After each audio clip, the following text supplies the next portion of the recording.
ಅರಸನಾದ ಉಜ್ಜಿಯನ ವಿಷಯದಲ್ಲಿ. ಅಲ್ಲೆಲೂಯ. ಅವನು 2 ಪೂರ್ವಕಾಲ ವೃತ್ತಾಂತ 26ನೇ ಅಧ್ಯಾಯ 1ನೇ ವಚನದಿಂದ ನಾವು ನೋಡುವಾಗ 3ನೇ ವಚನ ಹೋದ್ರಿ ಅವನ ಚರಿತ್ರೆ ಪ್ರಾರಂಭವಾಗ್ತದೆ. 3ನೇ ವಚನ.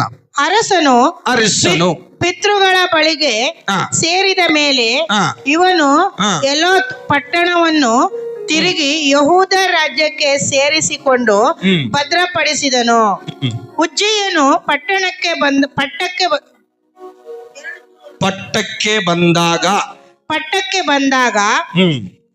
16 ವರ್ಷದವನಾಗಿದ್ದನು. ಅವನು ಯೆರೂಸಲೇಮಿನಲ್ಲಿ 52 ವರ್ಷ ಆಳಿದನು. ಯೆರೂಸಲೇಮಿನವಳಾದ ಯಾಕೂಲ್ಯ ಎಂಬಾಕೆಯು ಅವನ ತಾಯಿ. ಅವನು ತನ್ನ ತಂದೆಯಾದ ಅಮಾಚ್ಯನಂತೆ ಯೆಹೋವನ ಚಿತ್ತಾನುಸಾರವಾಗಿ ನಡೆದನು. ಓಕೆ, ಸಾಕು. ಹಲ್ಲೆಲೂಯ. ಇವನು ಏನಂದ್ರೆ ಆ ನಂತರ ಎಲ್ಲಾ ಯೆಹೂದ್ಯರಲ್ಲಿ ಕೂಡಿ 16 ವರ್ಷದವನಾಗಿದ್ದ ಉಜ್ಜಿಯನು. ಹಲ್ಲೆಲೂಯ. ದೇವರ ಮನಸ್ಸು ಮಾಡಿದ್ರೆ ಯಾವ ವಯಸ್ಸಂತ ನೋಡೋದಿಲ್ಲ. ನಿನ್ನನ್ನ ಮೇಲೆ ತರಕ್ಕೆ ದೇವರ ಮನಸ್ಸು ಮಾಡ್ಬೇಕು. Hallelujah, hallelujah. 16 ವರ್ಷದಲ್ಲಿ ಉಜ್ಜಿಯನನ್ನ ದೇವರು ಅರಸನಾಗಿ ಮಾಡಿದ್ರು. Hallelujah, hallelujah. ದೇವರ ಆತನ ಚಿತ್ತ ಇದ್ರೆ ನೀವು 10 ವರ್ಷ 20 ವರ್ಷ 50 ವರ್ಷ ಕಾಯೋದು ಬೇಕಾಗಿಲ್ಲ. ದೇವರ ತಕ್ಷಣವೇ ದೇವರ ನಿಮ್ಮನ್ನ ಆರಿಸಿಕೊಂಡು ಒಂದು ಉನ್ನತ ಸ್ಥಾನದಲ್ಲಿ ದೇವರು ಇರ್ತಾರೆ. ಹಲ್ಲೆಲೂಯ. ಇವನು 16ನೇ ವಯಸ್ಸಿನಲ್ಲಿ ಅರಸನಾದ. ಅವನ ತಂದೆ ಯಾರು? ಅಮಾಚ್ಯ. ತಾಯಿ ಯಕುಲ್ಯ. ಹಲ್ಲೆಲೂಯ. ಅವನು 55 ವರ್ಷ ಅರಸುತನವನ್ನ ಆಳಿದನು. ಹಲ್ಲೆಲೂಯ. 4ನೇ ವಚನ ಅವನ ಜೀವಿತದ ಮೊದಲ ಭಾಗ. 4ನೇ ವಚನ ಅವನ ಜೀವಿತದ ಮೊದಲನೆಯ ಭಾಗ. ಹೋದ್ರಿ 4ನೇ ವಚನ.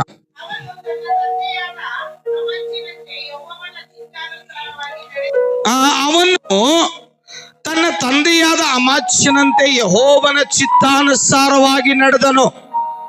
Hallelujah, hallelujah.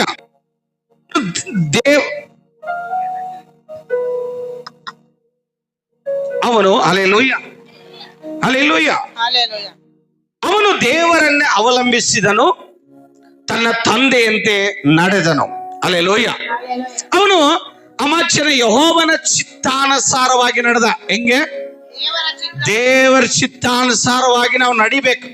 ಫಸ್ಟ್ ದೇವರ ಚಿತ್ತ ಇದೆಯಾ ಇಲ್ಲ, ನಾನು ನಡೀತಾ ಇರೋದು ದೇವರಿಗೆ ಇಷ್ಟ ಆಗ್ತಾ ಇದೆಯಾ, ನಾನು ಹೋಗ್ತಾ ಇರೋದು ದೇವರಿಗೆ ಇಷ್ಟ ಆಗ್ತಾ ಇದೆಯಾ, ನನ್ನ ಮಾರ್ಗ ದೇವರಿಗೆ ಇಷ್ಟ ಆಗ್ತಾ ಇದೆಯಾ, ನನ್ನನ್ನು ದೇವರ ಮೆಚ್ಚುತ್ತಾ ಇದ್ದಾನ, ಅದನ್ನ ತಿಳ್ಕೊಬೇಕು ನೀನು. ಹಲ್ಲೆಲೂಯ. ಯಾರ್ಯಾರೋ ಇಷ್ಟಪಡೋ ರೀತಿಯಲ್ಲಿ ನಡ್ಕೊಳ್ಬೇಡ. ನೀನ್ ಹೆಂಗ್ ನಡೆದ್ರು ಜನ ಒಂದು ಹೆಸರಿಟ್ಟೇ ಇಡ್ತಾರೆ. ನೀನ್ ನೆಟ್ಟಗೆ ನಡಿ, ಡೊಂಕ ನಡಿ. ಡೊಂಕ ನಡೆದ್ರೆ ಡೊಂಕ ಯಾಕೆ ನಡೀತಾ ಇದ್ದಾಳ ಅಂತಾರೆ. ನೆಟ್ಟಗೆ ನಡೆದ್ರೆ ಏನ್ ನೆಟ್ಟಗೆ ನಡೀತಾಳೆ ಇವರು ಅಂತಾರೆ. ಹಲ್ಲೆಲೂಯ. ನೀನ್ ಎಲ್ಲಾ ಬಿಟ್ಟು ದೇವರ ಚಿತ್ತಾನುಸಾರವಾಗಿ ನಡಿ. ಅವನು ಏನ್ ಮಾಡಿದ? ದೇವರ ಚಿತ್ತಾನುಸಾರವಾಗಿ ನಡೆದ. ಅವನು ದೇವರನ್ನೇ ಅವಲಂಬಿಸಿದ. ಹಲ್ಲೆಲೂಯ. ಯಾರನ್ನ? ದೇವರನ್ನೇ ಅವಲಂಬಿಸಿದ.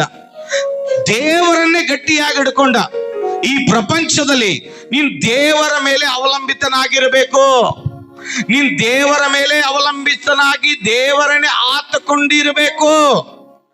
ಈ ಲೋಕದಲ್ಲಿ ನೀನು ಎಷ್ಟು ಕಾಲ ದೇವರನ್ನ ಆತುಕೊಂಡಿರ್ತೀಯೋ, ದೇವರ ಚಿತ್ತಾನುಸಾರವಾಗಿ ನಡೀತೀಯೋ, ದೇವರನ್ನೇ ನಂಬಿ ಜೀವನ ಮಾಡ್ತೀಯೋ, ಅಷ್ಟು ಕಾಲ ದೇವರು ನಿನ್ನನ್ನು ಆಶೀರ್ವಾದ ಮಾಡ್ತಾನೆ. Hallelujah, hallelujah. ಅವನು ದೇವರನ್ನ ಅವಲಂಬಿತನಾಗಿ ನಡೆದನು. ದೇವ ಭಕ್ತಿಯನ್ನು ಬೋಧಿಸುತ್ತಿದ್ದ. ಜಕರನ ಜೀವಮಾನದಲ್ಲಿ ಅವನು ದೇವರನ್ನು ಅವಲಂಬಿಸಿಕೊಂಡಿದ್ದನು. ಹೀಗೆ ಅವಲಂಬಿಸಿದ ಕಾಲದಲ್ಲೆಲ್ಲ ದೇವರಾದ ಯೆಹೋವನು ಅವನನ್ನು ಅಭಿವೃದ್ಧಿಗೆ ತಂದನು. ಯಾವಾಗ ದೇವರ ಅಭಿವೃದ್ಧಿ ತರ್ತಾರೆ ಹೇಳ್ರಿ?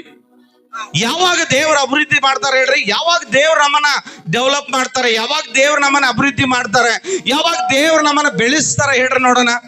ಯಾವಾಗ ದೇವರ ಚಿತ್ತಾನುಸಾರವಾಗಿ, ದೇವರ ಮೇಲೆ ಅವಲಂಬಿತನಾಗಿ, ದೇವರ ಭಯ ಭಕ್ತಿ ಉಳ್ಳವನಾಗಿ ನೀನ್ ಜೀವನ ಮಾಡ್ತೀಯೋ, ಆವಾಗ ದೇವರು ನಮ್ಮನ್ನ ಹಂತವಾಗಿ ನಮ್ಮನ್ನ ಅಭಿವೃದ್ಧಿ ಮಾಡ್ತಾರೆ. Hallelujah, hallelujah. ದೇವರ ಚಿತ್ತಾನುಸಾರವಾಗಿ ನಡೆಯುವುದನ್ನು ಕಲಿ. ದೇವರ ಮೇಲೆ ಅವಲಂಬಿತನಾಗಿರು. ದೇವರಲ್ಲಿ ಭಯ ಭಕ್ತಿ ಉಳ್ಳವನಾಗಿರು. ಹಲ್ಲೆಲೂಯಾ. ಅವನ ತಂದೆ ಹಾಗೆ ನಡೆದಂತವನು. ಯಾರ ಹಾಗೆ? ಹಾಗಾದರೆ ನೀನು ತಂದೆ ತಾಯಿ ಆಗಿರುವ ನಾವು ಹೆಂಗ ನಡೀತೀವೋ ಹಂಗೆ ಮಕ್ಕಳು ನಡೀತಾರೆ. ಹಲ್ಲೆಲೂಯಾ.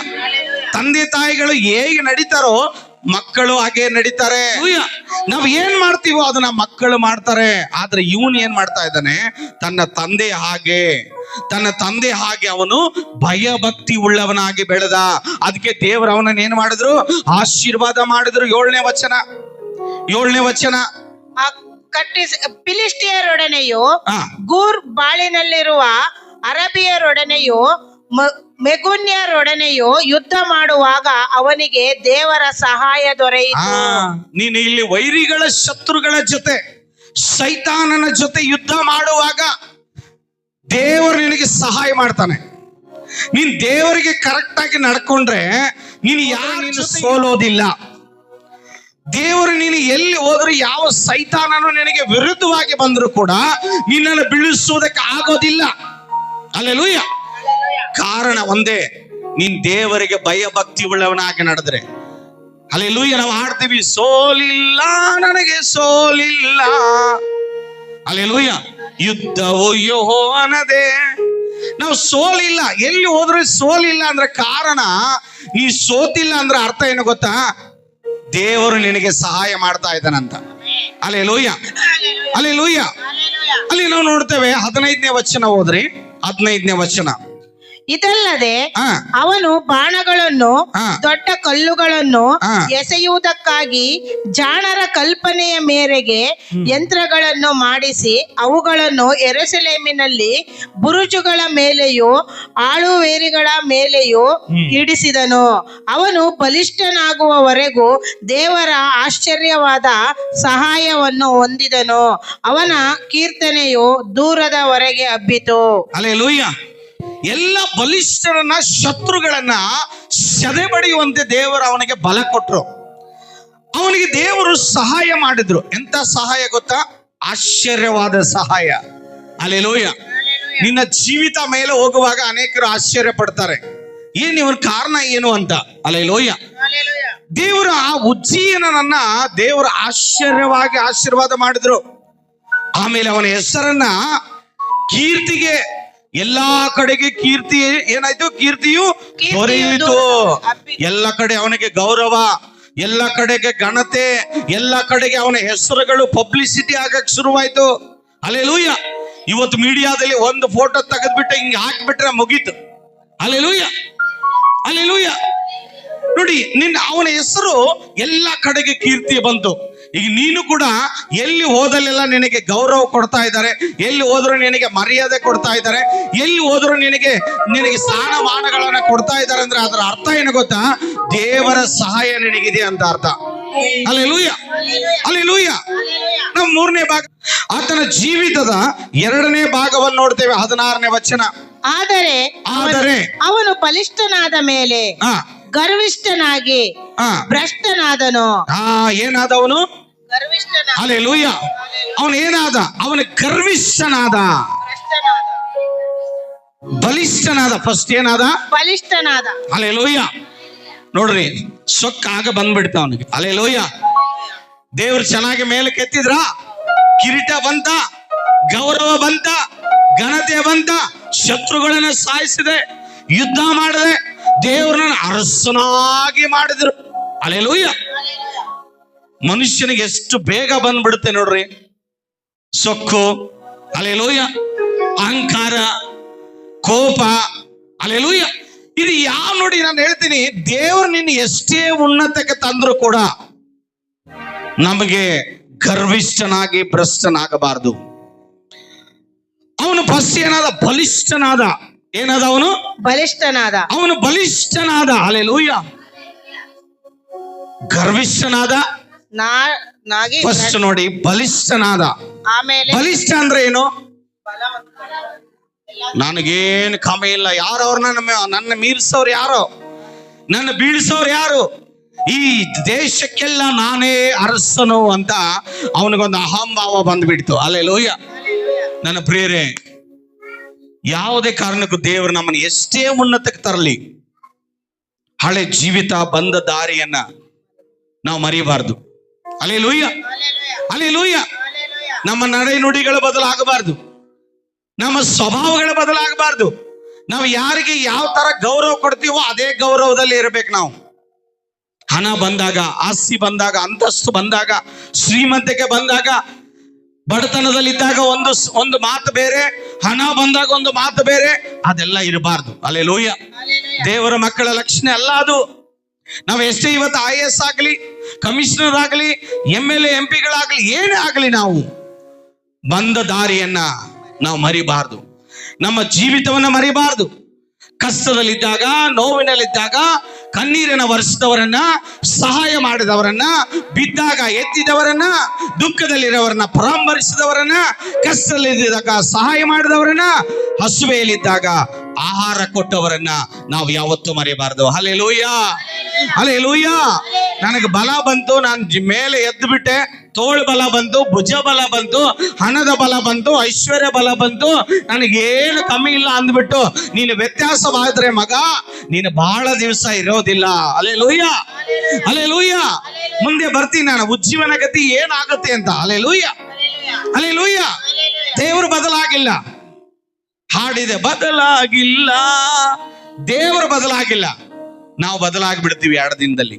Hallelujah, hallelujah. ಅವನೇನಾದ? ಭಯ ಭಕ್ತಿ ಉಳ್ಳವನಾದ, ಬಲಿಷ್ಠನಾದ. ಹಲ್ಲೆಲೂಯಾ. ಬಲಿಷ್ಠನಾದ, ಏನಾದ? ಮತ್ತೆ ಗರ್ವಿಷ್ಠನಾದ, ಗರ್ವ, ಭ್ರಷ್ಟನಾದ. ಗರ್ವ ಬರಬಾರ್ದು, ಗರ್ವ ಬರಬಾರ್ದು. ಬಲಿಷ್ಠನಾದಾಗೆ ಗರ್ವ ಬರೋದು. ನಾನು ಯಾವಾಗ ನಾನು ಕೊಚ್ಚಿಕೊಳ್ತೇನೋ ಅವಾಗ ಗರ್ವ ಬರುತ್ತೆ. ಗರ್ವ ಬರಬಾರ್ದು. ಯಾವ ಮನುಷ್ಯನಿಗೂ ಗರ್ವ ಇರಬಾರ್ದು. ನಾವು ಎಷ್ಟು ತಗ್ತೀವೋ, ಯಾರೇ ಸೇವಕರಾಗ್ಲಿ, ಅವರು ಯಾರೇ ದೊಡ್ಡವರು ಬರ್ಲಿ, ಹಿರಿಯರು ಬರ್ಲಿ, ಏನೇ ಬರ್ಲಿ, ಅವ್ರ ಮುಂದೆ ನಾವು ತಗ್ಬೇಕು. ನಾವು ಯಾವುದೇ ಕಾರಣಕ್ಕೆ ನಮ್ಮಲ್ಲಿ ಗರ್ವ, ಅಹಂಕಾರ ಇರಬಾರ್ದು, ಗರ್ವ ಇರಬಾರ್ದು. ನಂತರ ಏನಿದೆ ಅಲ್ಲಿ? ಭ್ರಷ್ಟನಾದ. ಗರ್ವ ಬಂದ ಮೇಲೆ ಏನಾದ? ಭ್ರಷ್ಟನಾದ. ಹಲ್ಲೆಲೂಯಾ. ಭ್ರಷ್ಟನಾದ, ತನ್ನ ತಂದೆಯ ಯೆಹೋವನಿಗೆ, ತನ್ನ ದೇವರಾದ ಯೆಹೋವನಿಗೆ ದ್ರೋಹಿಯಾಗಿ ಧೂಪವೇದಿಯ ಮೇಲೆ ತಾನೇ ಧೂಪ ಹಾಕಬೇಕೆಂದು ಯೆಹೋವನ ಆಲಯದೊಳಕ್ಕೆ ಹೋದನು. ಆಗ ಹಲ್ಲೆಲೂಯಾ, ಹಲ್ಲೆಲೂಯಾ. ತನ್ನ ತಂದೆಯ ದೇವರಾದ ಯೆಹೋವನಿಗೆ ದ್ರೋಹಿಯಾಗಿ ಧೂಪವೇದಿಯ ಮೇಲೆ ತಾನೇ ಧೂಪ ಹಾಕಬೇಕೆಂದು ಯೆಹೋವನ ಆಲಯದೊಳಗೆ ಹೋದನು. ಹಲ್ಲೆಲೂಯಾ. ಪಾಸ್ಟರ್ ಕೆಲಸ ಪಾಸ್ಟರ್ ಮಾಡ್ಬೇಕು, ವಿಶ್ವಾಸಿಗಳ ಕೆಲಸ ವಿಶ್ವಾಸಿ ಮಾಡ್ಬೇಕು. ಹಲ್ಲೆಲೂಯಾ. ಇವನು ಬಂದು ಪುಲ್ಪಿಟ್ ಮೇಲೆ ಬಂದು ದೇವರ ಸೇವಕರ ಮಾಡುವ ಕೆಲಸವನ್ನ ಇವನು ಮಾಡಕ್ ಹೋಗ್ತಾ ಇದ್ದಾನೆ. ಧೂಪ ಹಾಕೋದು ಇವನಿಗಿಲ್ಲ, ಇವನು ಧೂಪ ಹಾಕಕ್ ಹೋಗ್ತಾ ಇದ್ದಾನೆ. ಧೂಪ ಹಾಕಕ್ ಹೋಗ್ತಾ ಇದ್ದಾನೆ. 19ನೇ ವಚನ, 18ನೇ ವಚನದಿಂದ ಹೋದ್ರೆ. ಅವನಿಗೆ ಉಜ್ಜೀಯನೇ, ಯೆಹೋವನಿಗೋಸ್ಕರ ಧೂಪ ಹಾಕುವುದು ನಿನ್ನ ಕೆಲಸವಲ್ಲ. ನಿನ್ನ ಯಾರ ಕೆಲಸ ಅಲ್ಲ? ಅವನ ಕೆಲಸವಲ್ಲ. ಯಾರ ಕೆಲಸ ಅಲ್ರಿ? ಸೇವಕರ. Hallelujah, hallelujah. ನಾನು ಎಲ್ಲ ಮಾಡ್ತೀನಿ ಅಂದ್ರೆ ಎಲ್ಲ ಮಾಡಕ್ಕಾಗಲ್ಲ. ನಾನ್ ನಿನ್ ಕೆಲಸ ಮಾಡಕ್ಕಾಗಲ್ಲ, ನೀನ್ ನನ್ ಕೆಲಸ ಮಾಡಕ್ಕಾಗಲ್ಲ. ದೇವ್ರು ಎಲ್ಲರಿಗೂ ಒಂದೊಂದು ಜಾಬ್ ಕೊಟ್ಟಿದ್ದಾರೆ. ನೀನು ದೇವರ ಸೇವೆಗೆ ಸಹಾಯ ಮಾಡೋದಕ್ಕಾಗಿ ದೇವ್ರು ನಿನಗೆ ಕೆಲಸ ಕೊಟ್ಟಿದ್ದಾರೆ.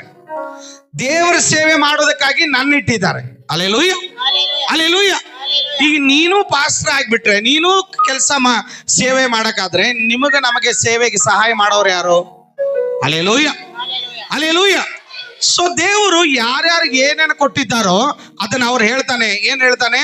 ಎಸ್ಕಿಲನೇ, ಧೂಪ ಕೆಲಸವಲ್ಲ, ಧೂಪ ಹಾಕೋ ಕೆಲಸ ಹಾಕುವುದು ನಿನ್ನ ಕೆಲಸವಲ್ಲ, ಕೆಲಸ ಅಲ್ಲಪ್ಪ. ಅದಕ್ಕೋಸ್ಕರ ಆರೋನನ ಸಂತಾನದವರಾದ ಯಾಜಕರು ಪ್ರತಿಷ್ಠಿತರಾಗಿದ್ದಾರೆ. ನೋಡಿ, ಅವರು ಯಾಜಕರಂತ ಇದಾರಲ್ಲಿ, ಅವ್ರು ಮಾಡ್ತಾರ ಅದನ್ನ, ಅವ್ರು ಧೂಪ ಹಾಕ್ತಾರೆ. ಆ ಕೆಲಸ ನಿಂದಲ್ಲಪ್ಪ, ಅದನ್ನ ಮಾಡಬೇಡ ಅಂತ ಹೇಳ್ತಾರೆ. ಅವಾಗ ಇವನು, ಪವಿತ್ರಾಲಯವನ್ನು ಬಿಟ್ಟು ಹೋಗು, ನೀನು ದ್ರೋಹಿ, ಇದಕ್ಕಾಗಿ ದೇವರಾದ ಯೆಹೋವನಿಂದ ನಿನಗೆ ಮಾನ ಉಂಟಾಗಲಾರದು ಅನ್ನಲು ಧೂಪ ಹಾಕಬೇಕೆಂದು ಕೈಯಲ್ಲಿ ಧೂಪಾರತಿಯನ್ನು ಹಿಡಿದಿದ್ದ ಉಜ್ಜೀಯನು ಕೋಪಗೊಳ್ಳುವವನಾದನು. ಇವಾಗೇನು ಹೇಳಿದ ತಕ್ಷಣ ಕೋಪ ಬಂತು ಇವನಿಗೆ. ಹಲ್ಲೆಲೂಯಾ. ನಂತರ ಏನ್ ಹೇಳ್ತಾನೆ ನೋಡಿ ಅಲ್ಲಿ, ಅವನು ಯೆಹೋವನ ಆಲಯ ಆಲಯದ ಹಾ. ಧೂಪವೇದಿಯ ಬಳಿಯಲ್ಲಿ ನಿಂತು ಹಾ. ಯಾಜಕರೊಡನೆ ಸಿಟ್ಟಿನಿಂದ ಮಾತಾಡುತ್ತಿರುವಾಗ ಹಾ. ಯಾಜಕರ ಸಮಕ್ಷಮದಲ್ಲೇ ಅವನ ಹಣೆಯ ಮೇಲೆ ಕುಷ್ಠ ಹುಟ್ಟಿತು. ಏನ್ ಬಂತ್ರಿ? ಏನ್ ಬಂತು? ಯಾರಿಗ ವಿರುದ್ಧವಾಗಿ ಮಾತಾಡ್ದ? ಯಾರಿಗ ವಿರುದ್ಧವಾಗಿ ಮಾತಾಡ್ದ? ಅವನ ಹಣೆ ಮೇಲೆ ಏನ್ ಬಂತು? ಕುಷ್ಠ ಬಂತು. ಹಲ್ಲೆಲೂಯಾ. ದೇವರ ಸೇವಕರಿಗೆ ವಿರುದ್ಧವಾಗಿ ಅವ್ರ ಜೊತೆ ಮಾತಾಡುವಾಗ ನಮಗೆ ಸೆನ್ಸ್ ಇರಬೇಕು, ನಮಗೆ ಜ್ಞಾನ ಇರಬೇಕು, ಪರಿಜ್ಞಾನ ಇರಬೇಕು. ಕೋಪ ಮಾಡೋದಷ್ಟೇ ಅಲ್ಲ, ಸಿಟ್ಟು ಮಾಡೋದಷ್ಟೇ ಅಲ್ಲ, ನಾವು ಏನ್ ಮಾತಾಡ್ತಾ ಇದೀವಿ, ಯಾರಿಗೆ ಮಾತಾಡ್ತಾ ಇದೀವಿ, ಯಾರ ಮುಂದೆ ಮಾತಾಡ್ತಾ ಇದೀವಿ ಅಂತ ನಮಗೆ ಸೆನ್ಸ್ ಇರ್ಬೇಕು ನನ್ನ ಪ್ರೇರೆ. Hallelujah, hallelujah, hallelujah. ಅವನು ಯಾಜಕರಿಗೆ ವಿರುದ್ಧವಾಗಿ ಮಾತಾಡಿದ ತಕ್ಷಣವೇ ಏನ್ ಬಂತು? ಕುಷ್ಠ ರೋಗ ಬಂತು. ಬೈಬಲ್ ಅಲ್ಲಿರೋದು ಯಾವುದು ಸುಳ್ಳಲ್ಲ, ನಡೆದಿರೋ ಘಟನೆ. ನೀವು ಅದನ್ನ ಓದಬೇಕು, ತಿಳ್ಕೊಳ್ಬೇಕು, ಅದರ ಹಾಗೆ ನೀವು ಬದುಕಬೇಕು. Hallelujah, hallelujah. ತಾಳ್ಮೆ ಇರ್ಬೇಕು ನಮ್ಮಲ್ಲಿ. ಸೇವಕರು ಯಾಕೆ ಕೋಪ ಮಾಡ್ತಾ ಇದ್ದಾರೆ, ಯಾಕೆ ಬೈತಾ ಇದ್ದಾರೆ, ಯಾಕೆ ಹೇಳ್ತಾ ಇದ್ದಾರೆ, ನಾವು ಒಂದಿಷ್ಟು ಕೇಳ್ಕೊಳ್ಬೇಕು ಅವ್ರನ್ನ. ನಿಧಾನವಾಗಿ ಅವ್ರ ಜೊತೆ ನಾವು ಮಾತಾಡ್ಬೇಕು, ಕೇಳ್ಬೇಕು ಯಾಕೆ ಪಾಸ್ಟ್ರೆ ಅಂತ. ಹಲ್ಲೆಲೂಯಾ. ಕೋಪ ಬಂತು, ಹಣೆ ಮೇಲೆ ಕುಷ್ಠ ಬಂತು. ಮಹಾಯಾಜಕನಾದ ಅಜೇರನು ಎಲ್ಲಾ ಯಾಜಕರು ಅವನನ್ನು ದೃಷ್ಟಿಸಿ ನೋಡಿದಾಗ ಅವನ ಹಣೆಯಲ್ಲಿ ಕುಷ್ಠವು ಕಂಡು ಬಂದ ಕಾರಣ ಅವನನ್ನು ಶೀಘ್ರವಾಗಿ ಅಲ್ಲಿಂದ ಹೊರಡಿಸಿದರು. ಯೆಹೋವನು ತನ್ನನ್ನು ಬಾಧಿಸಿದ್ದಾನೆಂದು ಅವನಿಗೆ ತಿಳಿದಿದ್ದರಿಂದ ಅವನು ಶೀಘ್ರವಾಗಿ ಹೊರಗೆ ಹೋದನು. ಏನ್ ಮಾಡಿರ ಅಲ್ಲಿ? ಅವನ್ ನೋಡಿದ್ರು ಕುಷ್ಠ ಹತ್ತಿದವ್ರನ್ನ ಊರ್ ಒಳಗಡೆ ಇಟ್ಕೋತಾ ಇರ್ಲಿಲ್ಲ. ಆವಾಗ ಕುಷ್ಠ ಹತ್ತಿದವ್ರನ್ನ ಊರಿಂದ ಆಚೆ ಇಡಬೇಕು, ಅದು ಒಬ್ಬರೊಬ್ಬರಿಗೆ ಅಂಟ್ಕೋತಾ ಇತ್ತಂತೆ. ಹಲ್ಲೆಲೂಯಾ. ಇವನಿಗೆ ಕುಷ್ಠ ಹತ್ತಿದ ತಕ್ಷಣವೇ ಏನ್ ಮಾಡಿದ್ರಂದ್ರೆ ಅವನ್ನ ಹೊರಗೆ ಹಾಕಿದ್ರು. ಹಲ್ಲೆಲೂಯಾ. ನೋಡಿ ಎಲ್ಲೆಲ್ಲಿ ಬಂತು ಸ್ಟೋರಿ, ಅರ್ಥ ಆಗ್ತಾ ಇದೆಯಾ? ಉಜ್ಜೀವನ 16ನೇ ವಯಸ್ಸಿನಲ್ಲಿ ಅವನನ್ನ ದೇವರ ಕರೆದು ಅರಸನಾಗಿ ಮಾಡಿದ್ರು. ಅವನನ್ನ ದೇವರ ಎಲ್ಲಾ ವಿಷಯದಲ್ಲಿ ಕೀರ್ತಿ ಬಂತು, ಎಲ್ಲಾ ಕಡೆ ಅವನ ಹೆಸರು ಹಬ್ಬಿತು. ಅವನು ಬಲಿಷ್ಠನಾದ, ವೈರಿಗಳ ಶತ್ರುಗಳನ್ನು ಸದೆಬಡದ, ಯಾವ ಮೇಲಿಗೂ ಕೊರತೆ ಆಗಲಿಲ್ಲ. ದೇವರವನ್ನ ಆಶೀರ್ವದಿಸಿದ್ರು. ಆಶೀರ್ವಾದ ಮಾಡಿದಾಗ ಅವನಿಗೆ ಏನ್ ಬಂತು? ಸೊಕ್ಕು ಬಂತು, ಅಹಂಕಾರ ಬಂತು. ಅವಾಗ ಅವನಿಗೆ ಭ್ರಷ್ಟನಾದ, ಅವನಿಗೆ ಕುಷ್ಠ ಬಂತು. ಅವಾಗ ಇವ್ರು ಹೇಳ್ತಾರೆ ಅವನ ಹೊರಗೆ ಹಾಕಿ. ಹಲ್ಲೆಲೂಯಾ. ಹೊರಗೆ ಹಾಕಿರ ಅವ್ರು ಏನ್ ಮಾಡಿದ್ರು? 21ನೇ ವಚನ.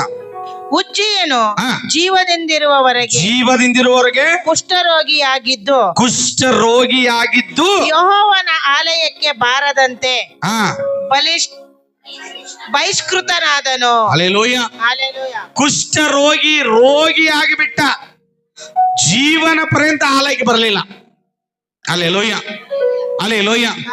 ಆಲಯಕ್ಕೆ ಬರ್ಬೇಕಾ ಬೇಡ? ನೀನು ಬರ್ಬೇಕಾ ಬೇಡ? ಬರ್ಬೇಕಂದ್ರೆ ಪರಿಶುದ್ಧರಾಗಿ ಜೀವನ ಮಾಡು, ನಿಯತ್ತಾಗಿರು. ದೇವರಿಗಾಗ್ಲಿ, ದೇವರ ಸೇವಕರಿಗಾಗ್ಲಿ ಹೇಗೆ ನಡ್ಕೋಬೇಕೋ ಹಾಗೆ ನಡ್ಕೋ. ದೇವ್ರು ನಿನ್ನ ಜೀವನ ಯಾವತ್ತೂ ನಾಶ ಮಾಡೋದಿಲ್ಲ. ನಿನ್ನ ಸಮೃದ್ಧಿಯಾಗಿ ದೇವರು ಆಶೀರ್ವದಿಸ್ತಾರೆ. ಹಲ್ಲೆಲೂಯಾ. ನಮಗೆ ಯಾಕಪ್ಪ ಅವರ ಸಹವಾಸ? ಅವ್ರ ಸೇವಕರು, ಅವ್ರ ತಂಟೆಗೆ ನಾವು ಯಾಕೆ ಹೋಗ್ಬೇಕು? ಅವ್ರು ಯಾರಿಗೆ ಬೈತಾರ, ಹೊಡಿತಾರ, ಅವ್ರ ಸಹವಾಸಕ್ಕೆ ನಾವ್ ಯಾಕೆ ಹೋಗ್ಬೇಕು? ನಮ್ ಕೆಲಸ ನಾವು ಮಾಡೋಣ, ಪ್ರಾರ್ಥನೆ ಮಾಡಿಸ್ಕೊಳ್ಳೋದು, ಮನೆಗೆ ಹೋಗೋದು. Hallelujah, hallelujah. ಯಾರಾದ್ರೂ ಮನೆಗೆ ಬಂದು ಸೇವಕರ ಬಗ್ಗೆ ಮಾತಾಡಕ್ ಮನೆಗೆ ಬರ್ತಾರಲ್ಲ, ಫಸ್ಟ್ ಹೊರಗೆ ಹಾಕ್ರಿ ಅವ್ರನ್ನ. ಪ್ರಶ್ನೆ ಮಾಡೋದನ್ನ ಬಿಟ್ಟು ನಾವು ಮುಂದೆ ಏನ್ ಆಗ್ಬೇಕು ಅನ್ನೋದನ್ನ ಯೋಚನೆ ಮಾಡಿ. ಯಾರಾದ್ರೂ ಅವ್ರ ಬಗ್ಗೆ ಮಾತಾಡ್ತಾರ, ಅವ್ರನ್ನ ಕರೆದು ಬಿಟ್ಟು, ಬ್ರದರ್ ಸಾರಿ, ಅವ್ರಿಗೆ ನಮಗೆ ಯಾವ ವ್ಯತ್ಯಾಸ ಸಮಸ್ಯೆಗಳಿಲ್ಲ, ನಾವು ಚೆನ್ನಾಗಿದ್ದೀವಿ. 23ನೇ ವಚನ. ಉಜ್ಜೀಯನು ಪಿತೃಗಳ ಬಳಿಗೆ ಸೇರಲು ಅವನ ಶವವನ್ನು ಕುಷ್ಠರೋಗಿ ಎಂದೆಂದು ರಾಜ್ಯ ಕುಟುಂಬ ಸ್ಮಶಾನವಿದ್ದ ಹೊಲದಲ್ಲಿ ಸಮಾಧಿ ಮಾಡಿದರು. ಹೋದ ಇಲ್ಲ ಮೇಲೆ. ಹಲ್ಲೆಲೂಯಾ. ಹೋಗ್ತಾನೆ. Hallelujah, hallelujah. ಒಂದ್ 2-3 ವಚನ ಓದಿ, ಇವನ್ ತರನೇ ಇನ್ನೊಬ್ಬ ವ್ಯಕ್ತಿ ಅದಾನ, ಅಲ್ಲಿಗೆ ಹೋಗೋಣ ನಾವು. 1 ಸಮುವೇಲ 13-14ನೇ ವಚನ ಓದ್ರಿ. 1 ಸಮುವೇಲ 13-14ನೇ ವಚನ. ಈಗಲಾದರೂ ನಿಲ್ಲುವುದಿಲ್ಲ. ನಿನ್ನ ಅರಸುತನವು ನಿಲ್ಲುವುದಿಲ್ಲ. ನಿಲ್ಲುವುದಿಲ್ಲ. ನೀನು ಯೆಹೋವನ ಆಜ್ಞೆಯನ್ನು ಕೈಕೊಳ್ಳದೆ ಆ. ಹೋದದರಿಂದ ಆತನು ತನಗೆ ಒಪ್ಪುವ ಬೇರೊಬ್ಬ ಪುರುಷನನ್ನು ತನ್ನ ಪ್ರಜೆಯ ಮೇಲೆ ಪ್ರಭುವಾಗಿ ನೇಮಿಸಿದ್ದಾನೆ ಎಂದು ಹೇಳಿದನು. ಹಲ್ಲೆಲೂಯ. ನೀನ್ ದೇವರಿಗೆ ನೀನ್ ಏನಾದ್ರೂ ವಿರುದ್ಧವಾಗಿ ನಡ್ಕೊಂಡ್ರೆ ನಿನ್ನ ಜಾಗದಿಂದ ತೆಗೆದು ದೇವರು ಇನ್ನೊಬ್ಬನನ್ನ ನಿನ್ ಜಾಗದಲ್ಲಿ ಇಡ್ತಾರೆ. ಹಲ್ಲೆಲೂಯ. ನಿನಗೆ ಒಳ್ಳೆ ಕೆಲಸ ಕೊಟ್ಟಿದ್ದಾರೆ ದೇವರು, ಒಳ್ಳೆ ಮನೆ ಕೊಟ್ಟಿದ್ದಾರೆ, ಒಳ್ಳೆ ಸಂಬಳ ಕೊಟ್ಟಿದ್ದಾರೆ. ಅಲ್ಲೇ ಇರ್ಬೇಕಾ ಬೇಡ? ಇರ್ಬೇಕಾ ಬೇಡ? ಇರ್ಬೇಕಂದ್ರೆ ನೀನು ಏನ್ ಮಾಡು, ದೇವರಿಗೆ ಸರಿಯಾಗಿ ನಡ್ಕೋ. 1 ಸಮುವೇಲ 15:28 ಆಗ ಸಮುವೇಲನು ಯೆಹೋವನು ಇವತ್ತು ಇಸ್ರಾಯೇಲ್ ರಾಜ್ಯವನ್ನು ಆ. ನಿನ್ನಿಂದ ಕಿತ್ತು ನಿನಗಿಂತ ಉತ್ತಮವಾದ ಇನ್ನೊಬ್ಬನಿಗೆ ಕೊಟ್ಟಿದ್ದಾನೆ. ಹಲ್ಲೆಲೂಯ. ನಿನ್ನ ಜಾಗನೂ ಕಿತ್ತು ಇನ್ನೊಬ್ಬನಿಗೆ ಕೊಡ್ತಾರೆ. ನೀನ್ ಕಾಪಾಡ್ಕೊಳ್ಬೇಕಂದ್ರೆ ನಂಬಿಗಸ್ತನಾಗಿರ್ಬೇಕು. ನಿನ್ನ ಕೆಲಸ ಕಿತ್ಕೊಳ್ತಾರೆ ದೇವರು. ದೇವರಿಗೆ ಎಲ್ಲ ಅಧಿಕಾರ ಇದೆ. ನಿನ್ ಜೀವ ಕಿತ್ಕೊಳ್ಳೋ ಅಧಿಕಾರ ಇದೆ, ಜೀವ ಕೊಡೋ ಅಧಿಕಾರ ಇದೆ, ನಿನ್ನ ಸ್ಥಾನಮಾನ ಕೀಳೋ ಅಧಿಕಾರ ಇದೆ, ನಿನ್ನ ಕೆಲಸದಿಂದ ತೆಗೆಯುವ ಅಧಿಕಾರ ಎಲ್ಲರಿಗಿದೆ, ದೇವರಿಗಿದೆ. ಹಲ್ಲೆಲೂಯ. ಹಲ್ಲೆಲೂಯ. ಓಬೇದನು 1ನೇ ಅಧ್ಯಾಯ 3-4ನೇ ವಚನ. ಓಬೇದ 1:3-4 ಓಬೇದನ ಇದೆಯಾ? 1ನೇ ಅಧ್ಯಾಯ 3-4 ಉನ್ನತ ಸ್ಥಾನದಲ್ಲಿ ಬಂಡೆ ಬಿರುಕುಗಳ ಒಳಗೆ ವಾಸಿಸುತ್ತಾ ನನ್ನನ್ನು ನೆಲಕ್ಕೆ ಇಳಿಸಬಲ್ಲವರು ಯಾರು ಅಂದುಕೊಳ್ಳುವ ಜನವೇ, ನಿನ್ನೆದೆಯ ಹೆಮ್ಮೆಯು ನಿನ್ನನ್ನು ಮೋಸಗೊಳಿಸಿದೆ. ನೀನು ಹದ್ದಿನಂತೆ ಮೇಲಕ್ಕೆ ಏರಿದರೂ ನಿನ್ನ ಗೂಡು ನಕ್ಷತ್ರ ಮಂಡಲದಲ್ಲಿ ನೆಲೆಗೊಂಡಿದ್ದರೂ ಅಲ್ಲಿಂದ ನಿನ್ನನ್ನು ಇಳಿಸಿ ಬಿಡುವೆನು.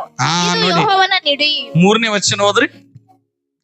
ಉನ್ನತ ಸ್ಥಾನದಲ್ಲಿ ಬಂಡೆಯ ಬಿರುಕುಗಳೊಳಗೆ ವಾಸಿಸುತ್ತಾ ನನ್ನನ್ನು ನೆಲಕ್ಕೆ ಇಳಿಸಬಲ್ಲವರು ಯಾರು? ನಾನು ಉನ್ನತಕ್ಕೆ ಬಂದೆ, ನನ್ನನ್ನು ಯಾರು ಇಳಿಸೋರು ಅಂತ ಕುಣಿಬೇಡ, ಹೆಮ್ಮೆ ಪಡಬೇಡ. ಕೆಲವರು ಇದಾರೆ, ನಾನು ಉನ್ನತಕ್ಕೆ ಬಂದೆ ನಾನು ಬೀಳಲ್ಲ ಅಂತ. ಹಲ್ಲೆಲೂಯ. ಹಲ್ಲೆಲೂಯ. ನಾನು ಉನ್ನತಕ್ಕೆ ಬಂದೆ, ನಾನು ಯಾರು ಇಳಿಸೋರು? ಯಾರು ಇಳಿಸೋರಿಲ್ಲ.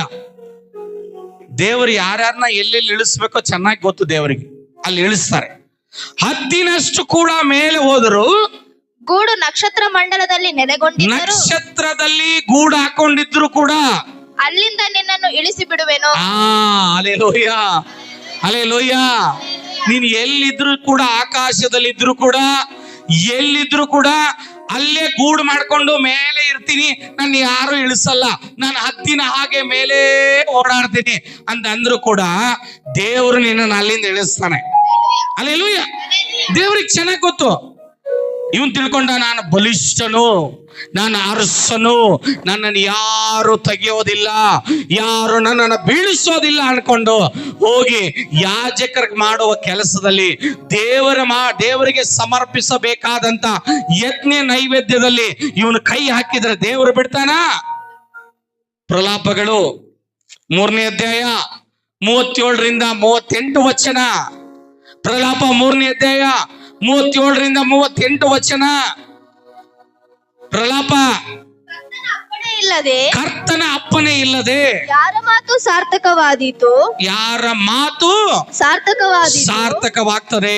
ಪರಸ್ಪರನ ಬಾಯಿ ಮಾತಿನಿಂದಲೇ ಮೇಲು ಕೇಡುಗಳೆರಡು ಸಂಭವಿಸುತ್ತವಲ್ಲ. ನೋಡ್ರಿ, ದೇವರ ಬಾಯಿಯಿಂದಲೇ ಕೇಡು ಬರುತ್ತೆ, ಮೇಲೂ ಬರುತ್ತೆ. ಹಲ್ಲೆಲೂಯ. ದೇವರು ನಿನಗೆ ಒಳ್ಳೇದಾಗಲಿ ಅಂದ್ರೆ ಒಳ್ಳೇದಾಗತ್ತೆ, ದೇವರು ನೀನು ಕೆಟ್ಟದಾಗಲಿ ಅಂದ್ರೆ ಕೆಟ್ಟದಾಗತ್ತೆ. ಎರಡು ಮೇಲು ಕೇಡುಗಳು ಎರಡು ದೇವರ ಕೈಯಲ್ಲಿ, ದೇವರ ಬಾಯಿಯಲ್ಲಿದೆ. ಆಮೇಲೆ ಮನುಷ್ಯನಿಗೆ ಜೀವವರವಿರಲು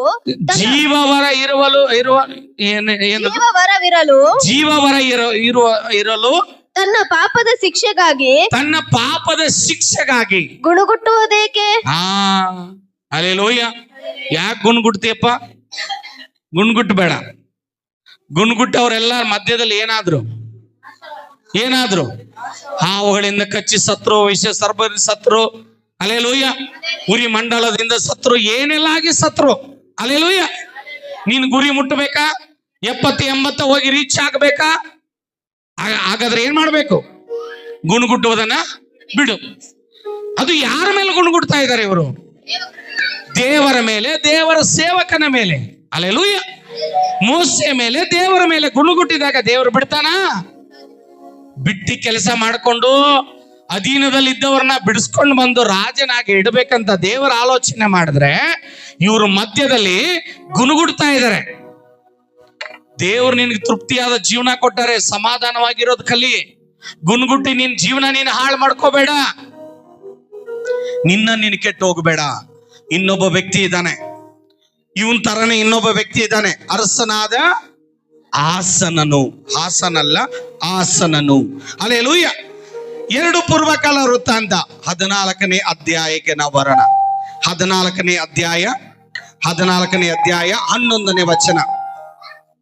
ಆಸನು ಯೆಹೋವನೇ ಬಲಿಷ್ಠನು ಬಲಹೀನನ ಮೇಲೆ ಬೀಳುವಲ್ಲಿ ನಿನ್ನ ಹೊರತು ರಕ್ಷಕನಿಲ್ಲ. ನಮ್ಮ ದೇವರಾದ ಯೆಹೋವನೇ ನಮ್ಮನ್ನು ರಕ್ಷಿಸು. ನಿನ್ನಲ್ಲಿ ಭರವಸೆವಿಟ್ಟು ನಿನ್ನ ಹೆಸರಿನಲ್ಲಿ ಈ ಮಹಾ ಸಮೂಹಕ್ಕೆ ವಿರೋಧವಾಗಿ ಯುದ್ಧಕ್ಕೆ ಬಂದೆವಲ್ಲ. ಯೆಹೋವನೇ ನಮ್ಮ ದೇವರು ನೀನು. ಆಮೆನ್. ಸಾಕು. ಹಲ್ಲೆಲೂಯ. ಈ ಆಸನನು ಯಹೂದ್ಯರಲ್ಲಿ 6ನೇ ಅರಸನು. ಎಷ್ಟನೇ ಅರಸ? 6ನೇ ಅರಸ. ಮೊದಲನೇದು ಸೌಲನು, 2ನೇದು ದಾವೀದನು, 3ನೇದು ಸೊಲೊಮೋನನು, 4ನೇದು ರೆಹಬಾಮನು, 5ನೇದು ಅಬಿಯನು, 6ನೇದು ಆಸನನಾಗಿದ್ದಾನೆ. ಹಲ್ಲೆಲೂಯ. 14ನೇ ಅಧ್ಯಾಯ 2ನೇ ವಚನದಿಂದ ನಾವು ಬರೋಣ. 1-2 ವಚನ. ಅಬಿಯನು ಪಿತೃಗಳ ಬಳಿಗೆ ಸೇರಲು ಅವನ ಶವವನ್ನು ದಾವೀದ ನಗರದಲ್ಲಿ ಸಮಾಧಿ ಮಾಡಿದರು. ಅವನಿಗೆ ಬದಲಾಗಿ ಅವನ ಮಗನಾದ ಆಸನ ಅರಸನಾದನು. ಇವನ ಕಾಲದಲ್ಲಿ ದೇಶದಲ್ಲಿ 10 ವರ್ಷ ಸಮಾಧಾನವಿತ್ತು. ಏನಿತ್ತು? ಸಮಾಧಾನವಿತ್ತು. 10 ವರ್ಷ ದೇಶದಲ್ಲಿ ಸಮಾಧಾನ ಇತ್ತು. ಇವನ ಬಗ್ಗೆ ನೀವು ಹೆಚ್ಚಾಗಿ ಓದಬೇಕಂದ್ರೆ 14, 15, 16ನೇ 3 ಅಧ್ಯಾಯದಲ್ಲಿ ನೀವು ಇವನ ಬಗ್ಗೆ ತಿಳ್ಕೋಬಹುದು. ಯಾವ ವೈರಿಗಳು ಇರಲಿಲ್ಲ.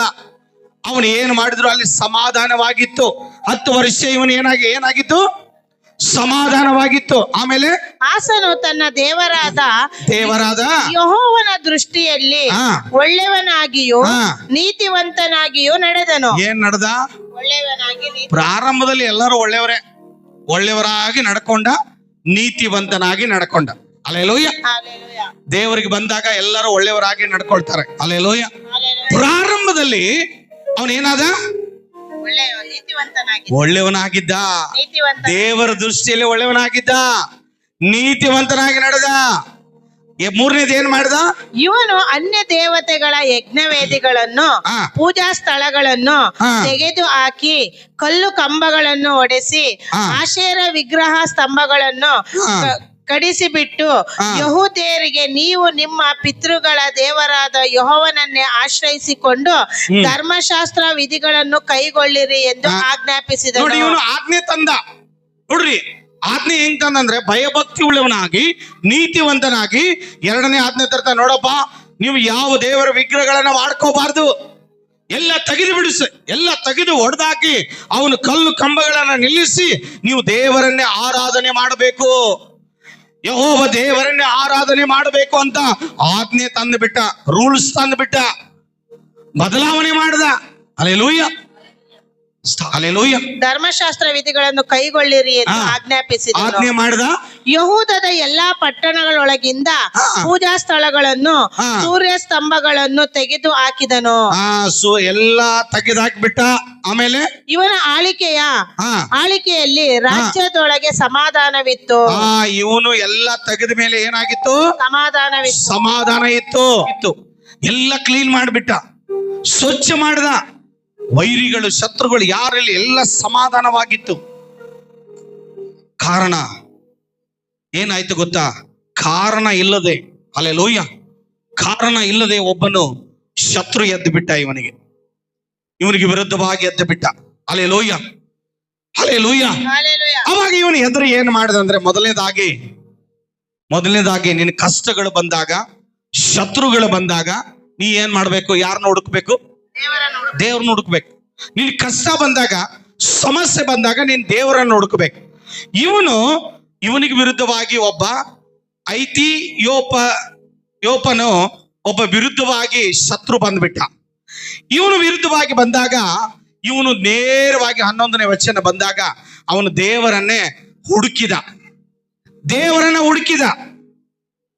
ಕಷ್ಟ ಕಾಲದಲ್ಲಿ ಮೊರೆ ಇಡ್ರಿ, ನಾನು ಬಿಡಿಸುವೆನು ಅಂತ ದೇವರ ವಾಕ್ಯ ಹೇಳ್ದ ದಾವೀದನ ಕೀರ್ತನೆಯಲ್ಲಿ. ಅವನು ಮನುಷ್ಯರನ್ನ ಅವನು ಹುಡುಕಲಿಲ್ಲ, ಪಕ್ಕದ ರಾಜನ ಅರಸನ ಸಹಾಯ ಕೇಳಲಿಲ್ಲ, ಅಧಿಕಾರಿಗಳ ಸಹಾಯ ಕೇಳಲಿಲ್ಲ. ಎಲ್ಲಿ ಹೋದ? ಸೀದಾ ದೇವರ ಬಳಿಗೆ ಹೋದ. Alleluia, alleluia. ಆದ್ರೆ 2 ಪೂರ್ವಕಾಲ ವೃತ್ತಾಂತ 15ನೇ ಅಧ್ಯಾಯ 2ನೇ ವಚನ ನೋಡ್ರಿ. ದೇವರ ಆತ್ಮ ಅವನ ಮೇಲೆ ಬಂತು. ಒಬ್ಬ ದೇವರ ಆತ್ಮ ಉಳ್ಳವನು ಅಲ್ಲಿ ಬರ್ತಾನೆ. ಅವನು ಆಸನನ ಬಳಿಗೆ ಬರ್ತಾನೆ.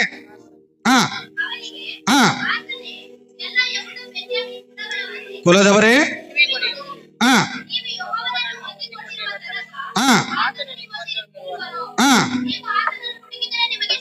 ಸಿಕ್ಕುವನು, ಆತನನ್ನು ಬಿಟ್ಟರೆ ಆತನು ನಿಮ್ಮನ್ನು ಬಿಟ್ಟು ಬಿಡುವನು. Hallelujah, hallelujah. ನೀನ್ ದೇವರನ್ನ ಎಲ್ಲಿವರೆಗೂ ದೇವರ ಹತ್ರ ಇರ್ತೀಯೋ ಅಲ್ಲಿವರೆಗೂ ದೇವರು ನಿನ್ ಜೊತೆ ಇರ್ತಾನೆ. ಯಾವಾಗ ದೇವರನ್ನ ಬಿಡ್ತೀಯೋ ಅವಾಗ ದೇವರು ನಿನ್ನನ್ನು ಬಿಡ್ತಾನೆ. ಇದನ್ನ ಒಬ್ಬ ಪ್ರವಾದಿ ಬಂದು ಆತ್ಮನಿಂದ ತುಂಬಿದವನಾಗಿ ಈ ಆಸನನಿಗೆ ಹೇಳ್ತಾ ಇದ್ದಾನೆ. Hallelujah, hallelujah. ಅವಾಗ 28ನೇ ಅಧ್ಯಾಯ 1 ಪೂರ್ವಕಾಲ ವೃತ್ತಾಂತ 28ನೇ ಅಧ್ಯಾಯ 9ನೇ ವಚನಕ್ಕೆ ನಾವು ಬರೋಣ. 28ನೇ ಅಧ್ಯಾಯ 9ನೇ ವಚನಕ್ಕೆ. ಅಲ್ಲಿ ಯೆಹೋವನು ಒಬ್ಬ ಪ್ರವಾದಿ ಇದ್ದನು. ಅವನ ಹೆಸರು ಓಬೇದನು. ಅವನು ಸಮಾರ್ಯಕ್ಕೆ ಬರುತ್ತಿದ್ದ ಸೈನ್ಯದವರನ್ನು ಎದುರುಗೊಂಡು ಅವರಿಗೆ, ನಿಮ್ಮ ಪಿತೃಗಳ ದೇವರಾದ ಯೆಹೋವನು ಯೆಹೂದ್ಯರ ಮೇಲೆ ಕೋಪಗೊಂಡು ಅವರನ್ನು ನಿಮ್ಮ ಕೈಗೆ ಒಪ್ಪಿಸಿಕೊಟ್ಟನಷ್ಟೇ. 1 ಪೂರ್ವಕಾಲ ವೃತ್ತಾಂತ 28ನೇ ಅಧ್ಯಾಯ 9ನೇ ವಚನ. ನನ್ನ ಮಗನಾದ ಸೊಲೊಮೋನನೇ, ನೀನಂತೂ ನಿನ್ನ ತಂದೆಯ ದೇವರನ್ನು ಅರಿತುಕೊಂಡು ಸಂಪೂರ್ಣ ಹೃದಯದಿಂದಲೂ ಮನ ಸಂತೋಷದಿಂದಲೂ ಆತನನ್ನೇ ಸೇವಿಸು. ಯೆಹೋವನು ಎಲ್ಲಾ ಹೃದಯಗಳನ್ನು ವಿಚಾರಿಸುವವನು, ಎಲ್ಲಾ ಮನಸ್ಸಂಕಲ್ಪಗಳನ್ನು ಬಲ್ಲವನು ಆಗಿರುತ್ತಾನಲ್ಲ. ನೋಡಿ, ಇದನ್ನ ಯಾರು ಹೇಳ್ತಾ ಇದ್ದಾರೆ? ದಾವೀದನು ಮಗನಿಗೆ ಹೇಳ್ತಾ ಇದ್ದಾನೆ, ನೋಡಪ್ಪ, ದೇವರನ್ನ ಹಿಡ್ಕೋ, ದೇವರಿಗೆ ಸರಿಯಾಗಿ ನಡ್ಕೋ, ಅವಾಗ ದೇವರು ನಿನ್ನ ಆಶೀರ್ವಾದ ಮಾಡ್ತಾನಂತ ಹೇಳ್ತಾನೆ. ತಂದೆ ತಾಯಿಗಳು ಹೇಳ್ತೀರಾ ಈ ಮಾತು? ನಿಮ್ಮ ಮಕ್ಕಳಿಗೆ ಹೇಳ್ತೀರಾ? 2 ಪೂರ್ವಕಾಲ ವೃತ್ತಾಂತ 15-12ನೇ ವಚನ. 2 ಪೂರ್ವಕಾಲ ವೃತ್ತಾಂತ 15-12ನೇ ವಚನ. ಇದಲ್ಲದೆ ಅವರು ತಾವು ಪೂರ್ಣ ಹೃದಯದಿಂದಲೂ ಪೂರ್ಣ ಪ್ರಾಣದಿಂದಲೂ ತಮ್ಮ ಪಿತೃಗಳಾದ ದೇವರಾದ ಯೆಹೋವನ ಭಕ್ತರಾಗಿರುವರೆಂದು ತಮ್ಮಲ್ಲಿ ಇಸ್ರಾಯೇಲ್ ದೇವರಾದ ಯೆಹೋವನ ಭಕ್ತಿಯನ್ನು ಬಿಟ್ಟವರ ಚಿಕ್ಕವರಾಗಲಿ ದೊಡ್ಡವರಾಗಲಿ ಗಂಡಸರಾಗಲಿ ಹೆಂಗಸರಾಗಲಿ ಅವರೆಲ್ಲರನ್ನು ಕೊಲ್ಲುವೆಂದು ತುತ್ತೂರಿ ಕೊಂಬುಗಳನ್ನು ಊದಿಸಿ ದೊಡ್ಡ ಆರ್ಭಟದೊಡನೆ ಯೆಹೋವನಿಗೆ ಪ್ರಮಾಣ ಮಾಡಿದರು. ಹಲ್ಲೆಲೂಯ. ಎಲ್ಲರೂ ಏನ್ ಮಾಡ್ಬೇಕಂತ ಹೇಳ್ದ? ದೇವರನ್ನ ಆರಾಧಿಸ್ಬೇಕು. ಯಾರ್ಯಾರು? ಚಿಕ್ಕವರು ದೊಡ್ಡವರು, ಗಂಡ ಹೆಂಡತಿ ಮಕ್ಕಳು ಎಲ್ಲರೂ. ಹಲ್ಲೆಲೂಯ. ನನ್ನ ಸಹೋದರ ಸಹೋದರಿಯರೇ, ಕೆಟ್ಟ ಪ್ರಪಂಚ, ಕೆಟ್ಟ ಕಾಲ, ಕೆಟ್ಟ ವಾತಾವರಣ ಅಲ್ಲಿ ನಾವು ಜೀವನ ಮಾಡ್ತಾ ಇದ್ದೀವಿ. ಹಲ್ಲೆಲೂಯ. 15ನೇ ಅಧ್ಯಾಯ 13ನೇ ವಚನ ಹೋದ್ರಿ. 13ನೇ ವಚನ. ಇಸ್ರಾಯೇಲ್ ದೇವರಾದ ಯೆಹೋವನ ಭಕ್ತಿಯನ್ನು ಬಿಟ್ಟವರು ಚಿಕ್ಕವರಾಗಲಿ ದೊಡ್ಡವರಾಗಲಿ ಗಂಡಸರಾಗಲಿ ಹೆಂಗಸರಾಗಲಿ ಅವರೆಲ್ಲರನ್ನು ಕೊಲ್ಲುವೆವೆಂದು ತುತ್ತೂರಿ ಕೊಂಬುಗಳನ್ನು ಊದಿಸಿ ದೊಡ್ಡ ಆರ್ಭಟದೊಡನೆ ಯೆಹೋವನಿಗೆ ಪ್ರಮಾಣ ಮಾಡಿದರು. ಆಮೇಲೆ ಈ ಪ್ರಮಾಣದ ನಿಮಿತ್ತವಾಗಿ ಯೆಹೂದ್ಯರೆಲ್ಲರಿಗೂ ಸಂತೋಷವಾಯಿತು. ಎಲ್ಲರಿಗೇನಾಯ್ತು? ನೀವು ಸಂತೋಷ ಪಡ್ತೀರಾ? ಯೇಸು ಸ್ವಾಮಿಯು 12ನೇ ವಯಸ್ಸಿನಲ್ಲಿ ಅವನು ಬೋಧಿಸುವುದನ್ನ ನೋಡಿ, ಎಲ್ಲರ ಮಧ್ಯದಲ್ಲಿ ಅವನು ಸ್ವಾರ್ಥೆಯನ್ನ ಹೇಳೋದನ್ನ ನೋಡಿ ತನ್ನ ತಂದೆ ತಾಯಿಗಳು ಬಹಳ ಸಂತೋಷ ಪಟ್ರು. ಹಲ್ಲೆಲೂಯ. ಎಲ್ಲರೂ ಇವನಿಗೆ ಎಲ್ಲಿಂದ ಜ್ಞಾನ ಬಂತು ಅಂತಂದ್ರು. ಹಲ್ಲೆಲೂಯ. ಹಾಗಾದ್ರೆ ನಿನಗೆ ನಿನ್ನ ಮಕ್ಕಳಿಗೆ ಜ್ಞಾನ ಬರಬೇಕಂದ್ರೆ ಹಲ್ಲೆಲೂಯ, ಹಲ್ಲೆಲೂಯ. ನೋಡಿ, ದಾವೀದನು ಮುಂಜಾನೆ ಎದ್ದು ದೇವರನ್ನ ಪ್ರಾರ್ಥನೆ ಮಾಡಿದ. Hallelujah, hallelujah. ಕೀರ್ತನೆ 34:4 ಹೇಳ್ತದೆ, ದೇವರನ್ನ ಬೇಡಿಕೊಳ್ಳೋರಿಗೆ ಭಯ ಹೋಗುತ್ತೆ ಅಂತ. ಏನ್ ಹೋಗುತ್ತೆ? ಭಯ ಹೋಗುತ್ತೆ. ಯೇಸು ಸ್ವಾಮಿನ ಮರಿಯಳು ಸಮಾಧಿ ಬಳಿಗೆ ಹೋಗುವಾಗ ಯಾವಾಗ ಹೋದಳು? ಮುಂಜಾನೆ ಎದ್ದು ದೇವರನ್ನ ಹುಡುಕೋದಕ್ಕೆ ಹೋದ್ರು. ಇನ್ನು ಎರಡನೇದಾಗಿ ತನ್ನನ್ನು ದೇಶವನ್ನ ಶುದ್ಧೀಕರಣ ಮಾಡಿದ. ಅರಸನಾದ ಆಸನನ ಬಗ್ಗೆ ನಾನು ಹೇಳ್ತಾ ಇದ್ದೀನಿ. ಮೊದಲನೇದಾಗಿ ಅವನು ದೇವರ ಭಯಭಕ್ತಿಯಲ್ಲಿ ಬೆಳೆದ. ಎರಡನೇದಾಗಿ ಅವನು ದೇವರನ್ನ ಹುಡುಕಿದ. ಮೂರನೇದಾಗಿ ಅವನು ದೇಶವನ್ನ ಶುದ್ಧೀಕರಣ ಮಾಡ್ತಾ ಇದ್ದಾನೆ. ಏನ್ ಮಾಡ್ತಾ ಇದ್ದಾನೆ? 14ನೇ 3-4 ವಚನ. 2 ಪೂರ್ವಕಾಲ ವೃತ್ತಾಂತ 14:3-4 ವಚನ. ಇವನು ಅನ್ಯ ದೇವತೆಗಳ ಯಜ್ಞವೇದಿಗಳನ್ನು ಪೂಜಾ ಸ್ಥಳಗಳನ್ನು ಏನ್ ಮಾಡ್ದ? ತೆಗೆದು ಹಾಕಿದ. ಕಲ್ಲು ಕಂಬಗಳನ್ನು ಒಡಿಸಿ ಅಶೇರ ವಿಗ್ರಹ ಸ್ತಂಭಗಳನ್ನು ಕೆಡಿಸಿಬಿಟ್ಟನು. ಯಹೂದರಿಗೆ, ನೀವು ನಿಮ್ಮ ಪಿತೃಗಳ ದೇವರಾದ ಯೆಹೋವನನ್ನೇ ಆಶ್ರಯಿಸಿಕೊಂಡು ಧರ್ಮಶಾಸ್ತ್ರ ವಿಧಿಗಳನ್ನು ಕೈಕೊಳ್ಳಿರಿ ಎಂದು ಆಜ್ಞಾಪಿಸಿದನು. ಇವನು ಎಲ್ಲ ಕಲ್ಲು ಕಂಬಗಳನ್ನೆಲ್ಲ ಒಡೆದಾಕ್ಬಿಟ್ಟ. ಹಲ್ಲೆಲೂಯಾ. ಫಸ್ಟ್ ನಮ್ಮನ್ನ ನಾವು ಶುದ್ಧಿ ಮಾಡ್ಕೊಳ್ಳೋಣ. ನಮ್ಮ ಮನೆ ಶುದ್ಧಿ ಮಾಡ್ಕೊಳ್ಳೋಣ. ನಮ್ಮ ಹೃದಯವನ್ನ ಶುದ್ಧಿ ಮಾಡ್ಕೊಳ್ಳೋಣ. Hallelujah, hallelujah. ದೇಶವನ್ನ ಶುದ್ಧೀಕರಣ ಮಾಡ್ದ. ನಾವೆಲ್ಲರೂ ದೇವರ ಸನ್ನಿಧಿಯಲ್ಲಿ ಕೂತ್ಕೊಂಡು ಯಾವ ವಿಷಯದಲ್ಲಿ ಶುದ್ಧೀಕರಣ ಹೊಂದಬೇಕೋ ನಾವು ಶುದ್ಧೀಕರಣ ಹೊಂದಬೇಕು. ನಾವು ನಮ್ಮಲ್ಲಿರುವ ಕೋಪ ಶುದ್ಧವಾಗಬೇಕು, ದ್ವೇಷ ಶುದ್ಧವಾಗಬೇಕು, ಅಸೂಯ ಶುದ್ಧವಾಗಬೇಕು, ಗುಣಗುಟ್ಟುವಿಕೆ ಶುದ್ಧವಾಗಬೇಕು. ಇದೆಲ್ಲ ಶುದ್ಧಿ ಮಾಡ್ಕೊಳ್ಬೇಕು. ಹಲ್ಲೆಲೂಯಾ. ಆಸನನ ತಾಯಿ ಏನ್ ಮಾಡ್ತಾ ಇದ್ರು ಗೊತ್ತಾ? ವಿಗ್ರಹ ಆರಾಧನೆ ಮಾಡ್ತಾ ಇದ್ರು. ಆಸನನ ತಾಯಿ, ಹಲ್ಲೆಲೂಯಾ, ಆಸನನ ತಾಯಿ ವಿಗ್ರಹ ಆರಾಧನೆ ಮಾಡೋದ್ರಿಂದ ತಾಯಿಯ ಸ್ಥಾನವನ್ನ ಕಿತ್ತು ಹೊರಗೆ ಹಾಕಿಬಿಟ್ಟ. Hallelujah, hallelujah. ನಿಮ್ಮ ಮನೇಲಿ ಹಂಗೆ ಯಾರಾದ್ರೂ ಮಾಡ್ತಾ ಇದ್ರೆ ಮಾಡ್ತೀರಾ? ಇಷ್ಟವಾಗಿ ನಡ್ಕೊಂಡ್ರೆ ನಡ್ಕೋಬೇಕು. ಹಲ್ಲೆಲೂಯಾ. ಪೂರ್ವಕಾಲ ವೃತ್ತಾಂತ 14ನೇ 2ನೇ ವಚನ.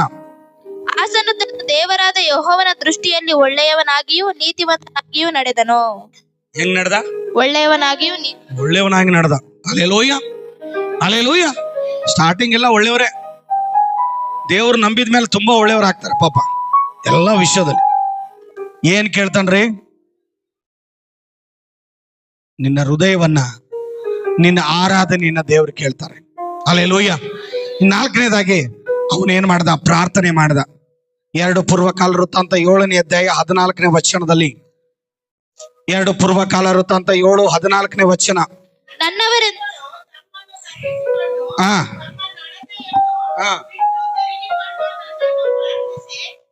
ದರ್ಶನವನ್ನು ಬಯಸುವುದಾದರೆ ಲಾಲಿಸಿ ಅವರ ಪಾಪಗಳನ್ನು ಕ್ಷಮಿಸಿ ಅವರ ದೇಶದಲ್ಲಿ ಆರೋಗ್ಯವನ್ನು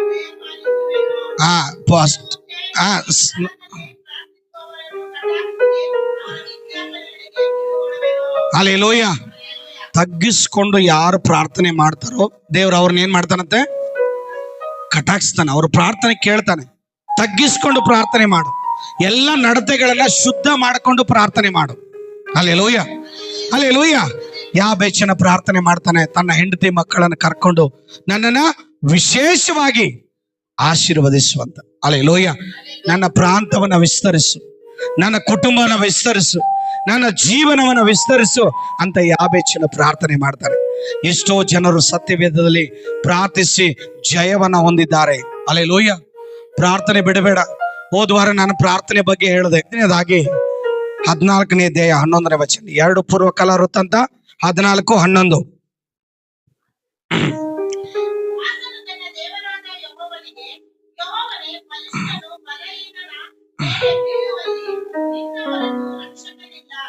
ಸಾಕು ನೋಡಿ.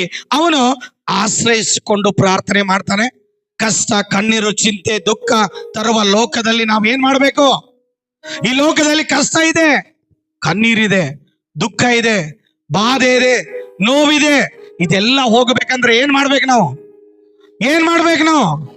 ದೇವರನ್ನ ಆಶ್ರಯಿಸಬೇಕು. ಅದ್ರ ಜೊತೆಗೆ ಏನ್ ಮಾಡ್ಬೇಕು? ಪ್ರಾರ್ಥನೆ ಮಾಡಬೇಕು. ಪ್ರಾರ್ಥನೆ ನಮ್ಮ ಬಂಧನವಾಗಿದೆ. ಪ್ರಾರ್ಥನೆ ನಮಗೆ ಆರೋಗ್ಯವಾಗಿದೆ. ಪ್ರಾರ್ಥನೆ ನಮಗೆ ಬಿಡುಗಡೆಯನ್ನು ತರ್ತದೆ. ಪ್ರಾರ್ಥನೆ ನಮ್ಮ ಜೀವಿತವನ್ನ ಆಶೀರ್ವದಿಸ್ತದೆ. Hallelujah, hallelujah. ಕಾರ್ಯವನ್ನ ಏನ್ ಮಾಡ್ತಾನೆ? ಸಿದ್ಧಿಗೆ ತರ್ತಾನೆ. ಆಸನು ತುಂಬಾ ಚೆನ್ನಾಗಿ ದೇವರಲ್ಲಿ ಬೆಳೆದ, ನಡ್ಕೊಂಡ. ಆದ್ರೆ ಆಸನನ್ನು ಏನ್ ಮಾಡಿದ ಗೊತ್ತಾ? ಮೊದಲನೇದಾಗಿ ದೇವರನ್ನ ಹುಡುಕಿದ, ತನ್ನನ್ನು ಶುದ್ಧಿ ಮಾಡಿಕೊಂಡ, ಕರ್ತನಿಗೆ ಮೆಚ್ಚುಗೆಯಾಗಿ ನಡ್ಕೊಂಡ, ಪ್ರಯಾಸ ಪಟ್ಟ, ಆತನನ್ನ ಪ್ರಾರ್ಥನೆ ಮಾಡಿದ, ದೇವರನ್ನ ಆಶ್ರಯಿಸಿದ. ಹಾಗಾದ್ರೆ ಆಸನನ ಕೊನೆಯ ಅಂತ್ಯ ಏನಾಗುತ್ತೆ ಗೊತ್ತಾ? ಏನಾಗುತ್ತೆ ಗೊತ್ತಾ? 2 ಪೂರ್ವಕಾಲ ವೃತ್ತಾಂತ 16ನೇ ಅಧ್ಯಾಯ 7ನೇ ವಚನ. ಕೊನೆಗೆ ಏನಾಗುತ್ತೆ? ದರ್ಶಿಯಾದ ಅನಾನಿಯು ಯೆಹೂದ್ಯರ ಅರಸನಾದ ಆಸನ ಬಳಿಗೆ ಬಂದು ಆ. ಅವನಿಗೆ, ನೀನು ನಿನ್ನ ದೇವರಾದ ಯೆಹೋವನ ಮೇಲೆ ಆ ಆತುಕೊಳ್ಳದೆ ಆ ಅರಾಮ್ಯರ ಅರಸನ ಮೇಲೆ ಆತುಕೊಂಡಿದ್ದರಿಂದ ಆ ಅರಾಮ್ ರಾಜನ ಸೈನ್ಯವು ನಿನ್ನ ಕೈಗೆ ಬೀಳದಂತೆ ತಪ್ಪಿಸಿಕೊಂಡಿತು. ಹಲ್ಲೆಲೂಯ. ಒಬ್ಬ ಅರಸನಿಗೆ ಇವನು ವಿಧೇಯನಾಗಿ ಅವನ ಮೇಲೆ ನಂಬಿಕೆ ಇಟ್ಟು ಇವನು ಅವನ ಕೈಗೆ ಶತ್ರುಗಳ ಬೀಳಲಿಲ್ಲ. ಅವಾಗ ಏನಾಯ್ತಂದ್ರೆ 8, 9ನೇ ವಚನ. ಕುಶ್ಯರ ಸೈನ್ಯವು ಅಪರಿಮಿತ ರಥಾಶ್ವಪಥಗಳುಳ್ಳ ಮಹಾಸೈನ್ಯವಲ್ಲವೋ? ನೀನು ಯೆಹೋವನ ಮೇಲೆ ಆತುಕೊಂಡಿದ್ದರಿಂದ ಆತನು ನಿನ್ನ ಕೈಗೆ ಒಪ್ಪಿಸಿಕೊಟ್ಟನು. ಹಲ್ಲೆಲೂಯ. ದೇವರು ನಂಬಿದಾಗ ಶತ್ರುಗಳನ್ನ ಆತನ ಕೈಗೆ ಒಪ್ಪಿಸ್ಕೊಟ್ಟ. ಹಲ್ಲೆಲೂಯ. ನೀನ್ ದೇವ್ರು ನಂಬಿದಾಗ ಎಲ್ಲ ದೇವ್ರು ಕೊಡ್ತಾನೆ. ನಂತರ ಏನಾಯ್ತು? 9ನೇ ವಚನ. ಯೆಹೋವನು ಆ ಭೂಲೋಕದ ಎಲ್ಲ ಕಡೆಗಳಲ್ಲಿಯೂ ಆ ದೃಷ್ಟಿಯನ್ನು ಆ ಅನುಸರಿಸುವ ತನ್ನ ಕಡೆಗೆ ಯಥಾರ್ಥ ಮನಸ್ಸುಳ್ಳವರ ರಕ್ಷಣೆಗಾಗಿ ಆ ತನ್ನ ಪ್ರತಾಪವನ್ನು ತೋರ್ಪಡಿಸುತ್ತಾನೆ. ಆ ನೀನು ಈ ಕಾರ್ಯದಲ್ಲಿ ಆ ಭಕ್ತಿಹೀನನಾಗಿ ನಡೆದುಕೊಂಡಿದ್ದಿ. ಸಾಕು ನೋಡಿ, ದೇವರು ಭೂಮಿ ಮೇಲೆ ನೋಡ್ತಾ ಇರ್ತಾನೆ. ಯಾರು ಯಥಾರ್ಥರು, ಯಾರು ಒಳ್ಳೆಯವರು, ಯಾರು ನನ್ನ ಸೇವೆಗೆ ಒಳ್ಳೆಯವರಾಗಿದ್ದಾರೆ, ಅವ್ರನ್ನ ಯಥಾರ್ಥರನ್ನ ಹುಡುಕ್ತಾ ಇರ್ತಾನೆ. ಹುಡುಕಿದಾಗ ಇವನು ಯಥಾರ್ಥನಾಗಿ ಕಾಣಲಿಲ್ಲ.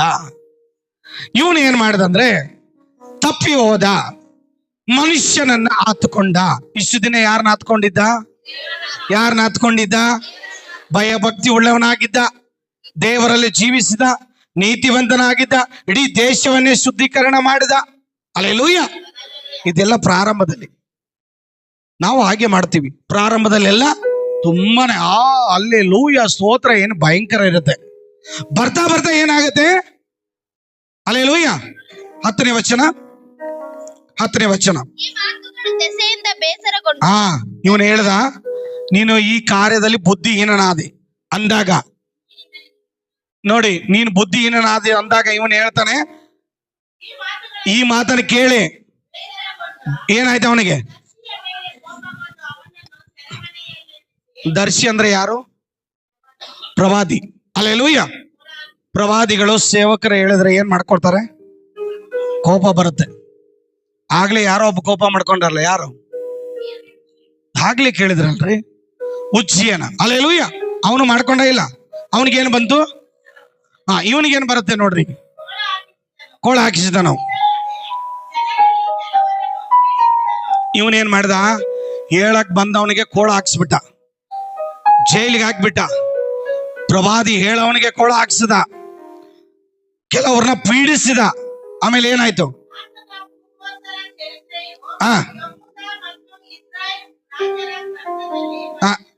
ಬರ್ದಿರುತ್ತದೆ.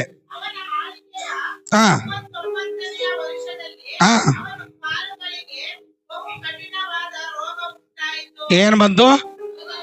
ಅಯ್ಯೋ, ಇವನು ಭಯ ಭಕ್ತಿನಾಗಿದ್ದ, ತಂದೆ ತಾಯಿ ಹಾಗೆ ಬೆಳೆದ, ನಂಬಿಗಸ್ತನಾಗಿದ್ದ, ದೇಶವನ್ನು ಶುದ್ಧೀಕರಣ ಮಾಡ್ದ, ದೇಶದಲ್ಲಿ ಸಮಾಧಾನ ಇತ್ತು, ವಿಗ್ರಹಾರಾಧನೆ ತೆಗೆದ, ಶುದ್ಧಿ ಮಾಡ್ದ, ಎಲ್ಲರನ್ನು ದೇವರಿಗೆ ಅಡ್ಡ ಬಿಡ್ರಿ ಅಂತ ಹೇಳ್ದ, ಎಲ್ಲ ಮಾಡಿದವನು ತಕ್ಷಣ ಇವನೇ ಯಾಕೆ ಉಲ್ಟಾ ಆದ? ಮನುಷ್ಯರನ್ನ ನಂಬಿದ, ದೇವರಿಗೆ ವಿರುದ್ಧವಾಗಿ ತಪ್ಪು ಮಾಡ್ದ. ತಪ್ಪಾದಾಗ ಏನ್ ಬಂತು? ಕಾಲಿಗೆ ರೋಗ ಬಂತು. ರೋಗ ಬಂದ ಮೇಲೆ ಏನಾಗ್ಬೇಕಾಗಿತ್ತು ಇವನು?